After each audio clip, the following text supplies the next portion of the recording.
Viewers welcome back to news TV 84 ਵੀਰ। ਜਿਸ ਤਰ੍ਹਾਂ ਤੁਸੀਂ ਜਾਣਦੇ ਹੀ ਹੋ ਕਿ ਅਮਰੀਕਾ ਦੇ ਵਿੱਚ 7 ਲੱਖ ਦੇ ਕਰੀਬ ਸਿੱਖ ਵਸਦੇ ਹਨ ਅਤੇ ਇੱਕ ਅੰਦਾਜ਼ੇ ਮੁਤਾਬਿਕ 150 ਦੇ ਲਗਭਗ ਗੁਰਦੁਆਰੇ ਵੀ ਹਨ।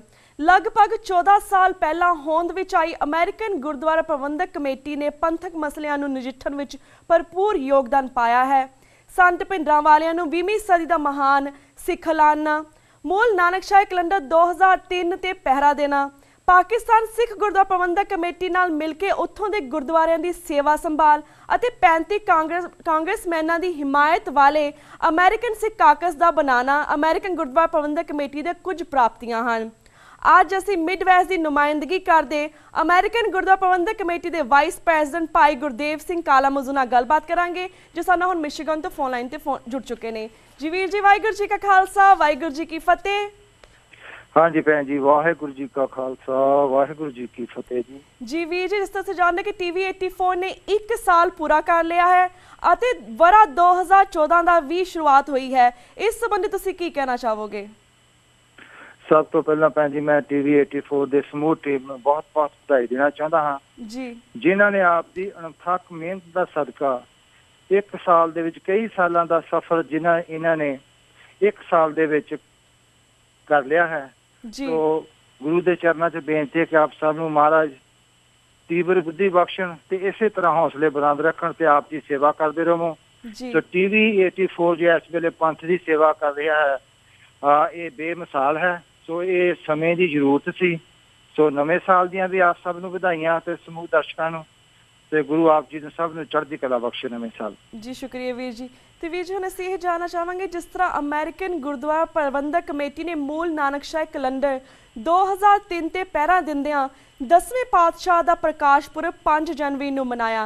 ਕੀ ਤੁਹਾਨੂੰ ਲੱਗਦਾ ਹੈ ਕਿ ਸ਼੍ਰੋਮਣੀ ਗੁਰਦੁਆਰਾ ਪ੍ਰਬੰਧਕ ਕਮੇਟੀ ਤੇ ਕਾਬਜ਼ ਬਾਦਲ ਜੁੰਡਲੀ ਕਦੇ मूल ਨਾਨਕਸ਼ਾਹੀ कैलेंडर 2003 ਨੂੰ ਅਪਣਾਏਗੀ? हाँ, कभी समय हमेशा एक नहीं रहे। ਅੱਜ ਜੋ ਵਿਦੇਸ਼ੀ ਡਾਇਸਪੋਰਾ ਸਿੱਖ ਦੀ ਤਾਕਤ ਹੈ ਜੋ ਇਹਨਾਂ ਦੀ ਜੇ ਇਹ ਇਕੱਠੇ ਰਹਿਣਗੇ ਸੋ ਇਹ ਕੋਈ ਇਹੋ ਜਿਹੀ ਗੱਲ ਨਹੀਂ ਕਿ ਅੱਜ ਬਾਦਲ ਪਰਿਵਾਰ ਆ ਜੇ ਅੱਜ ਬਾਦਲ ਜਾਂ ਬਾਦਲ ਦਾ ਪਰਿਵਾਰ ਉੱਥੇ ਲਾਂਭੇ ਹੁੰਦਾ ਹੈ ਤੇ ਇਹ ਕੋਈ ਬੜੀ ਗੱਲ ਨਹੀਂ। ਬਹੁਤੇ ਲੋਕੀ ਉੱਥੇ ਚੰਗੀਆਂ ਸੰਸਥਾ ਇਸੇ ਗੱਲ ਲਈ ਸੁਹਿਰਦ ਨੇ ਕਿ ਮੂਲ ਨਾਨਕਸ਼ਾਹੀ ਕੈਲੰਡਰ ਚਾਹੀਦਾ ਹੈ। ਇਹ ਤਾਂ ਕੁਝ ਸਮੇਂ ਦੀ ਖੇਡ ਹੈ। ਜਦੋਂ ਹੀ ਇਹਨਾਂ ਦੀ ਤਾਕਤ ਲਾਂਭੇ ਹੋਵੇਗੀ ਤੇ ਮੂਲ ਨਾਨਕਸ਼ਾਹੀ ਕੈਲੰਡਰ ਜਿਹਨੂੰ ਪਾਕਿਸਤਾਨ ਨੇ ਦਿੱਲੀ ਗੁਰਦੁਆਰਾ ਪ੍ਰਬੰਧਕ ਕਮੇਟੀ ਨੇ ਵਿਦੇਸ਼ਾਂ 'ਚ ਬੈਠਿਆਂ ਸਿੱਖਾਂ ਨੇ ਇਹ ਉਸੇ ਨੂੰ ਕਬੂਲਦੇ ਹਨ। ਤਾਂ ਸਿਰਫ ਇੱਕ ਜੇ ਕਬੂਲਦਾ ਨਹੀਂ ਤਾਂ ਜਿਹੜਾ ਦਿੱਲੀ ਦਰਬਾਰ ਦਾ ਝੋਲੀ ਚੱਕ ਬਾਦਲ ਪਰਿਵਾਰ ਆ ਉਹੀ ਸਾਰਾ ਕੁਛ ਪਰਿਵਾਰਿਆ ਜਾਂ ਸੰਤ ਸਮਾਜ ਜਿਹੜਾ RS ਦੇ ਪਿੱਛੂ ਨੇ ਤੇ ਹਰ ਸਿੱਖ ਜਦੋਂ ਸੁਚੇਤ ਹੋ ਕੇ ਇਸ ਗੱਲ ਤੋਂ ਇਹ ਤੇ ਪਹਿਰਾ ਦੇਵੇਗਾ ਜਿਉਂ ਹੀ ਇਹ ਲਾਂਭੇ ਕਦੀ ਹੋਣਗੇ ਤਾਂ ਉਸੇ ਵਕਤ ਜਿਵੇਂ ਇਹਨਾਂ ਨੇ ਕੀਤਾ ਕੱਲ ਤੱਕ ਤੋਂ ਉਹੀ ਹੁਕਮਨਾਮੇ ਜਾਰੀ ਹੋਣਗੇ ਉਹੀ ਕੁਝ ਹੋਵੇਗਾ ਜੀ। ਵੇ ਅਖੀਰ ਨੂੰ ਮੂਲ ਨਾਨਕਸ਼ਾਹੀ ਕੈਲੰਡਰ ਹੀ ਲਾਗੀ ਹੋਵੇਗਾ ਜੋ ਸੰਗਤਾਂ ਦੇ ਪ੍ਰਚਲਿਤ ਹੋਇਆ ਜਿਸ ਗੱਲ ਦਾ ਸਤਿਕਾਰ ਵੀ ਹੈ ਹਰ ਸੂਝਵਾਨ ਸਿੱਖ ਗੱਲ ਜਾਣਦਾ ਹੈ। ਇਹ ਤੇ ਕੋਈ ਗੱਲ ਨਹੀਂ। ਇੱਕ ਮੈਂ ਵੀ ਬੇਨਤੀ ਕਰਨਾ ਚਾਹਾਂਗਾ ਕਿ ਜਿਸ ਤਰ੍ਹਾਂ ਅਸੀਂ ਇਸ ਨਵੇਂ ਸਾਲ ਨੂੰ ਮਨਾਉਂਦੇ ਹਾਂ ਜਦੋਂ ਸਾਡਾ ਆਪਣਾ ਮੂਲ ਨਾਨਕਸ਼ਾਹੀ ਕੈਲੰਡਰ ਦਾ ਨਵਾਂ ਸਾਲ ਆਉਂਦਾ ਹੈ ਸਾਨੂੰ ਹਰ ਗੁਰਦੁਆਰੇ ਦੇ ਵਿੱਚ TV 84 ਤੇ ਵੀ ਉਸੇ ਤਰ੍ਹਾਂ ਮਨਾਉਣਾ ਚਾਹੀਦਾ ਹੈ। ਇਹ ਵਿੱਚ ਬੇਨਤੀ ਜ਼ਰੂਰੀ ਹੈ। ਜੀ ਬਿਲਕੁਲ ਵੀਰ ਜੀ। ਤੇ ਵੀਰ ਜੀ ਇਹ ਵੀ ਦੱਸੋ ਜਿਸ ਤਰ੍ਹਾਂ 2014 ਵਿੱਚ ਪਾਰਲੀਮੈਂਟ ਚੋਣਾਂ ਦੌਰਾਨ ਪੰਥਕ ਧਿਰਾਂ ਨੂੰ ਕੀ ਨੀਤੀ ਅਪਣਾਉਣੀ ਚਾਹੀਦੀ ਹੈ ਇਸ ਬਾਰੇ ਜਾਣਕਾਰੀ ਦਿਓ।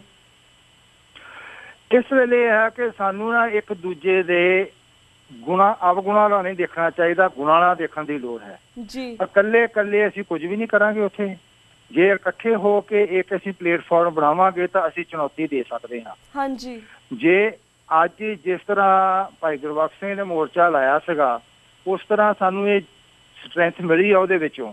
ਸਾਨੂੰ ਇਹ ਦੇਖਣ ਜੋ ਵੀ ਦੇਖੋ ਇਹ ਰਾਜਨੀਤੀ ਪਾਰਟੀਆਂ ਨੇ ਅਸੀਂ ਦੇਖਣਾ ਕਿ ਸਾਨੂੰ ਕਿਸ ਇਸ਼ੂ ਤੇ ਕਿਵੇਂ ਸਟਰੈਂਥ ਮਿਲਦੀ ਆ ਤੇ ਸਟਰੈਂਥ ਇਕੱਠੇ ਹੋਣ 'ਚ ਮਿਲਣੀ ਆ। ਸਾਰੀਆਂ ਜਿੰਨੀਆਂ ਵੀ ਪੰਥਕ ਧਿਰਾਂ ਨੇ ਕਿਸੇ ਵੀ ਗੱਲ ਨੂੰ ਬੇਸ਼ੱਕ ਉਹ ਆਪਦੀਆਂ ਅਲੱਗ-ਅਲੱਗ ਨੇ ਆਪਦੀ ਹੋਂਦ ਅਲੱਗ ਰੱਖਣ ਪਰ ਉਹ ਇਕੱਠੀਆਂ ਹੋ ਕੇ ਜੇ ਇਸ ਗੱਲ ਲਈ ਉਹ ਲੜਨਗੀਆਂ ਤਾਂ ਉਹ ਲੋਕਾਂ ਦੇ ਵਿੱਚ ਆਪਣੀ ਜਗ੍ਹਾ ਬਣਾ ਸਕਣਗੀਆਂ। ਇਕੱਠੇ ਉਹਨਾਂ ਨੂੰ ਹੋਣਾ ਪਏਗਾ। ਇਸ ਤੋਂ ਬਿਨਾਂ ਹੱਲ ਕੋਈ ਨੀਗਾ। ਤੇ ਜੇ ਅਸੀਂ ਆਪਦੀ ਡੱਪੜੀ ਵਜਾਵਾਂਗੇ ਅਸੀਂ ਨਿਰਾਸ਼ ਵੀ ਹੋਵਾਂਗੇ ਤੇ ਜਿਹੜੇ ਪੰਥ ਦਰਦੀ ਉਹਨਾਂ ਨੂੰ ਨਿਰਾਸ਼ ਕਰਨਗੇ। ਜੀ ਬਿਲਕੁਲ।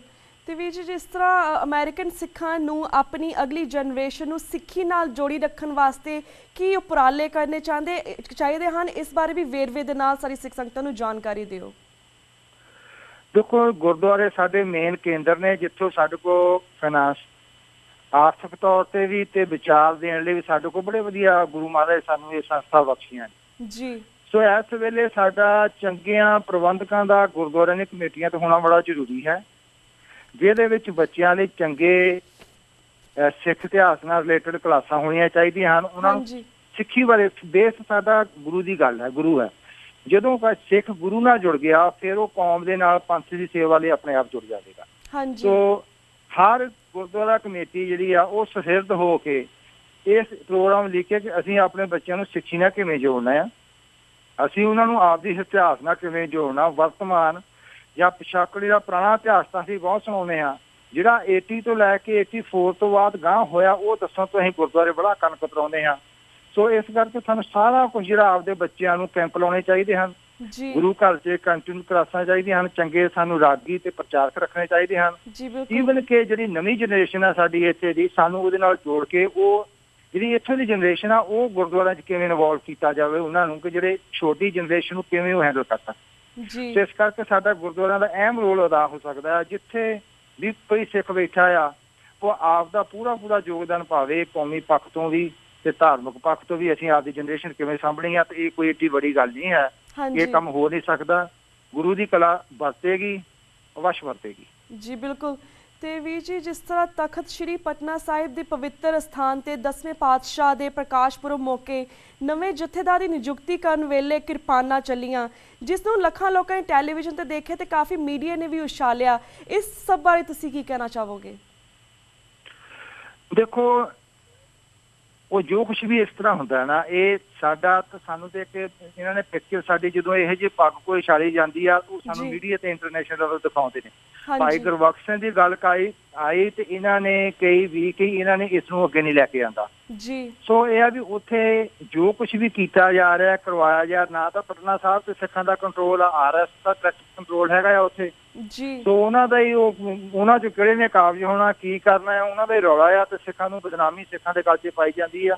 ਉੱਥੇ ਤਾਂ ਇਹੋ ਕੁਛ ਹੈ। ਉੱਥੇ ਜੋ ਇੰਟੈਲੀਜੈਂਸ ਇਹਨਾਂ ਦੀ ਗੇਮ ਖੇਡਦੀਆਂ ਨੇ, ਉਹ ਗੇਮ ਦੇ ਦੁਆਲੇ ਸਭ ਕੁਝ ਤੁਰਿਆ ਫਿਰਦਾ ਹੁੰਦਾ ਜੀ। ਬਿਲਕੁਲ। ਤੇ ਵੀਰ ਜੀ, ਜਿਸ ਤਰ੍ਹਾਂ ਇਸ ਨਵੇਂ ਸਾਲ ਦੇ ਮੌਕੇ ਤੇ ਪੂਰੀਆਂ ਸਿੱਖ ਸੰਗਤਾਂ ਤੁਹਾਨੂੰ ਵੇਖ ਰਹੀਆਂ ਨੇ, ਸੁਣ ਰਹੀਆਂ ਨੇ, ਤੁਸੀਂ ਉਹਨਾਂ ਨੂੰ ਕੀ ਸੁਨੇਹਾ ਦੇਣਾ ਚਾਹੋਗੇ? ਦੇਖੋ, ਇੱਕ ਤਾਂ ਇੱਕ ਮੁੱਠ ਹੋ ਕੇ ਸਾਨੂੰ ਪੰਥ ਦੀ ਸੇਵਾ ਤੇ ਲੱਗਣਾ ਚਾਹੀਦਾ ਜੀ। ਸਾਡੇ 'ਚ ਉਹ ਦ੍ਰਿੜ ਇਰਾਦੇ ਹੋਣ ਜਿਹੜੇ ਪੁਰਾਤਨ ਸਿੱਖਾਂ ਦਾ ਵਿਸ਼ਵਾਸ ਸੀ, ਜਿਹੜੇ ਕਹਿੰਦੇ ਸੀ ਪੰਥ ਵਸੇ ਮੈਂ ਉਜੜਾ ਮਨ ਚਾਓ ਘਨੇਰਾ। ਸਾਡੇ ਮਨ 'ਚ ਇਹੋ ਜਿਹਾ ਚਾਅ ਹੋਣਾ ਚਾਹੀਦਾ ਤੇ ਗੁਰੂ ਗੌੜੀ ਕਰੇਗਾ। ਦੂਜੀ ਗੱਲ ਆ, ਜਿਵੇਂ 84 ਸੇਵਾ ਕਰ ਰਿਹਾ ਆ, ਮੈਂ ਇੱਕ ਵਾਰੀ ਬੜੀ ਛੋਟੀ ਜਿਹੀ ਹੈ ਵੀ ਕਿਸੇ ਪਿੰਡ 'ਚ ਛਿੰਝ ਪਈ ਸੀ ਤਾਂ ਭਲਵਾਨ ਬੜਾ ਚੰਗਾ ਘੁਲਿਆ ਸੀ, ਤੇ ਜਦੋਂ ਛਿੰਝ ਪੈਣ ਤੋਂ ਬਾਅਦ ਉਹ ਗੇੜੀ ਦੇਣ ਜਾਂਦਾ ਸੀ ਤਾਂ ਲੋਕਾਂ ਨੇ ਉਹਨਾਂ ਨੂੰ ਪੈਸੇ ਦੇਣੇ ਹੁੰਦੇ ਸੀ, ਲੈ ਭਲਵਾਨ ਬਹੁਤ ਚੰਗਾ ਘੁਲਿਆ, ਤੈਨੂੰ ਪੈਸੇ ਦਿੰਦੇ ਆ। ਉਹ 2-3 ਵਾਰੀ ਉਹਨੇ ਗੇੜਾ ਦਿੱਤਾ, ਕਿਸੇ ਨੇ ਕੋਈ ਪੈਸਾ ਨਾ, ਤਾਂ ਹਰ ਕੋ ਪੁੱਛੇ ਭਲਵਾਨ ਜੀ ਤੁਹਾਡਾ ਨਗਰ ਕਿਹੜਾ ਆ, ਤੁਹਾਡਾ ਪਿੰਡ ਕਿਹੜਾ ਆ। ਉਹ ਭਲਵਾਨ ਨੇ ਖਿੱਚ ਕੇ ਕਹਿੰਦਾ ਵੀ ਦੱਸੋ ਭਲਵਾਨ ਦੇ ਘਰ ਢਾਉਣਾ ਆ ਕੇ ਤੁਸੀਂ ਪਿੰਡ, ਵੀ ਪੈਸਾ ਤਾਂ ਕੋਈ ਦਿੰਦੇ ਨਹੀਂ।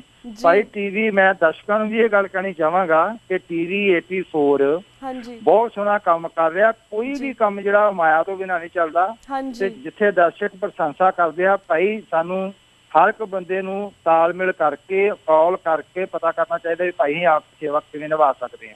ਸਾਨੂੰ ਹਰ ਪੱਖੋਂ ਆਰਥਿਕ ਤੌਰ ਤੇ ਵੀ ਦੇਖੋ, ਅਦਾਰੇ ਆਰਥਿਕ ਤੌਰ ਤੇ ਮਾਇਆ ਦੇ ਨਾਲ ਹੀ ਚੱਲਦੇ ਆ, ਤੇ ਸਾਨੂੰ ਹਰ ਸਿੱਖ ਨੂੰ ਇਹ 'ਚ ਆਪਦਾ ਯੋਗਦਾਨ ਪਾਉਣਾ ਚਾਹੀਦਾ। ਤੇ ਸਾਡਾ 2014 ਦਾ ਇਹੋ ਗੋਲ ਹੋਣਾ ਚਾਹੀਦਾ, ਸਿੱਖ ਆਜ਼ਾਦੀ ਸਾਡਾ ਗੋਲ ਆ। ਅਸੀਂ 2000 ਗੁਰੂ ਕਿਰਪਾ ਕਰੇ 2014 'ਚ ਅਸੀਂ ਆਪਦਾ ਰਾਜ ਭਾਗ ਲੈ ਸਕੀਏ, ਸਾਨੂੰ ਖਾਲਿਸਤਾਨ ਮਿਲ ਜਾਏ। ਇਹੋ ਹੀ ਸਾਡਾ ਸਿੱਖਾਂ ਨੂੰ ਇਸ ਗੱਲ ਦੀ ਉਪਰਾਲਾ ਕਰਨਾ ਚਾਹੀਦਾ। ਇਹਦੇ ਗੱਲ ਜੀ ਬਿਲਕੁਲ ਵੀਰ, ਸਾਡੀ ਵੀ ਇਹੀ ਅਰਦਾਸ ਹੈ। ਤੇ ਵੀਰ ਜੀ, ਸਾਡਾ ਹੁਣ ਵਕਤ ਸਮਾਪਤੀ ਵੱਲ ਜਾ ਰਿਹਾ। ਤੁਹਾਡਾ ਬਹੁਤ ਸ਼ੁਕਰੀਆ, ਤੁਸੀਂ ਆਪਣੇ ਟਾਈਮ ਕੱਢ ਕੇ ਸਾਡੇ ਸਿੱਖ ਸੰਗਤਾਂ ਦੇ ਰੂਬਰੂ ਹੋਏ। ਇਸੇ ਤਰ੍ਹਾਂ ਤੁਹਾਨੂੰ ਅਸੀਂ ਸਿੱਖ ਸੰਗਤਾਂ ਦੇ ਰੂਬਰੂ ਕਰਵਾਉਂਦੇ ਰਵਾਂਗੇ, ਪਰ ਤਦ ਤੱਕ ਲਈ ਵਾਹਿਗੁਰੂ ਜੀ ਕਾ ਖਾਲਸਾ, ਵਾਹਿਗੁਰੂ ਜੀ ਕੀ ਫਤਿਹ। ਵੀਅਰਸ, ਇੱਥੇ ਮੈਂ ਤੁਹਾਡੇ ਕੋਲ ਇਜਾਜ਼ਤ ਲੈਂਦੀ ਹਾਂ। ਕੱਲ੍ਹ ਨੂੰ ਮਿਲਾਂਗੇ ਸੇਮ ਟਾਈਮ ਸੇਮ ਸ਼ੋ ਤੇ। ਤਦ ਤੱਕ ਲਈ ਵਾਹਿਗੁਰੂ ਜੀ ਕਾ ਖਾਲਸਾ, ਵਾਹਿਗੁਰੂ ਜੀ ਕੀ ਫਤਿਹ।